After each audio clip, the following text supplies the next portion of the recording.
J'ai pas peur du chômage et de la crise. Il y a bien pire qui se prépare. Hein. Et alors on doit se méfier de quoi alors? Il y a le choix pour tout foutre en l'air. Les émeutes de la faim, guerre de religion.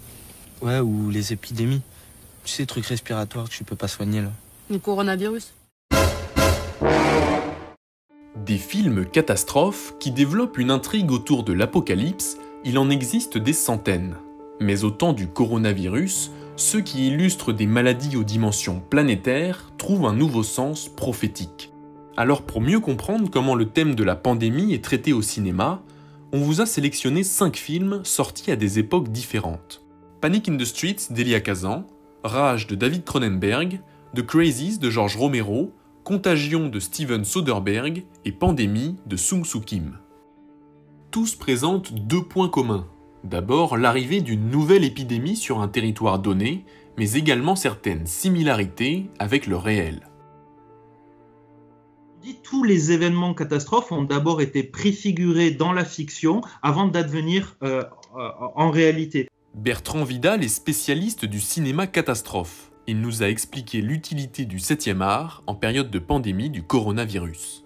On est face à quelque chose quand même d'inédit, que l'on n'a jamais vu, et dont la fiction devient ce qu'on appelle en sociologie le seul stock de connaissances disponible, la seule ressource dont on dispose pour se représenter une pandémie.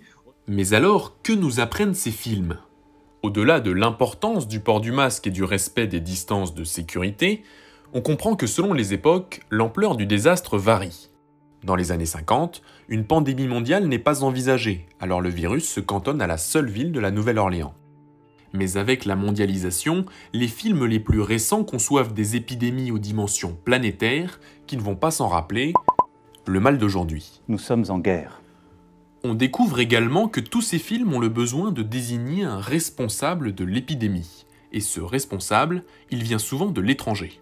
Dans Contagion, le virus transite par une femme adultère de retour de voyage de Chine. Dans Panic in the Street ou dans Pandémie, ce sont des immigrés illégaux qui propagent le virus. Autrement dit, un film américain aura tendance à désigner un responsable chinois et vice-versa. Des partis pris qui peuvent rappeler certaines attaques xénophobes subies par la communauté asiatique au début de l'épidémie du coronavirus en France. En observant les intrigues de nos différents films, on se rend compte que certaines figures reviennent, avec d'abord celle du scientifique. La plupart du temps, c'est un personnage héroïque et l'issue de l'histoire dépend de ses recherches médicales. Mais il peut aussi être responsable de l'épidémie après une mauvaise expérience, comme dans Rage, ou lanceur d'alerte avertissant de la gravité de la situation, comme dans Panic in the Streets. Vient ensuite le politique. Il décide du confinement dans Contagion ou de mesures beaucoup plus autoritaires dans The Crazies. Enfin, émerge la figure du journaliste. C'est un personnage contraint qui tient rarement le beau rôle. Emprisonné dans Panic in the Streets pour éviter l'affolement, il va jusqu'à partager de fausses informations dans Contagion et participe de la création de stéréotypes.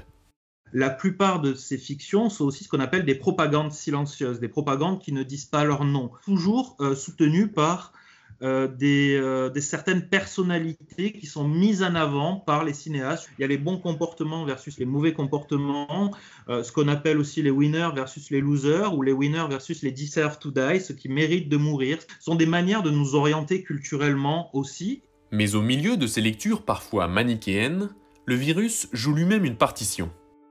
Dans Panic in the Streets, la peste représentée par Elia Kazan, c'est en fait le fléau du communisme. Le film sort en plein maccarthisme et le réalisateur entreprend lui-même sa chasse aux sorcières.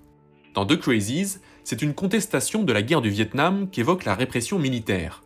Les fous, ce ne sont plus les échevelés contaminés par le virus, mais bien les soldats du rang envoyés au fiasco par le gouvernement.